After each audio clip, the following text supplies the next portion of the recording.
আজকে ডিউটি থেকে বাড়ি এসে বিকেলবেলায় দুজনে মিলে একটু গিয়েছিলাম একটা জাপানিজ কুমেরি নামে দোকানে। এই দোকানটিতে ঘরের আসবাবপত্র বাদ দিয়েও বিভিন্ন ধরনের গাছ থাকে এবং গাছের থাকে প্রচুর ভ্যারাইটি এবং গাছের দামগুলো থাকে অনেক রিজনেবল। তো এখানে গিয়েছিলাম একটা অর্কিড কিনবো বলে।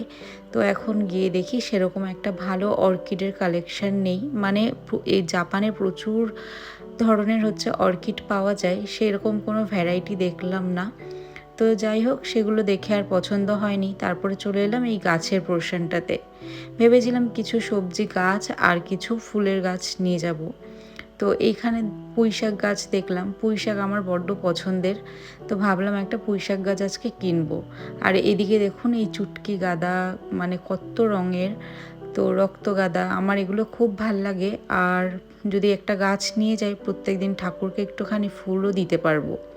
তো সেই জন্য ভাবলাম একটা এই রক্ত গাঁদা আর আর একটা এই ইয়েলো কালারের এই গাঁদাটা নিয়ে নিই। এই দুটো গাছই 98 ইয়েন করে জাপানিজ। তো ভারতীয় মূল্যে প্রায় এক একটি গাছ ওই 55 টাকার কাছাকাছি।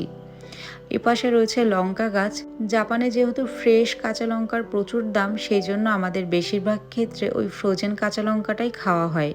তো ভাবলাম একটা গাছ যদি লাগিয়ে রাখি, অল্প একটু কাঁচা লঙ্কা হলেও মাঝে মধ্যে একটুখানি ফ্রেশটা খেতে পারবো আলু সিদ্ধ দিয়ে।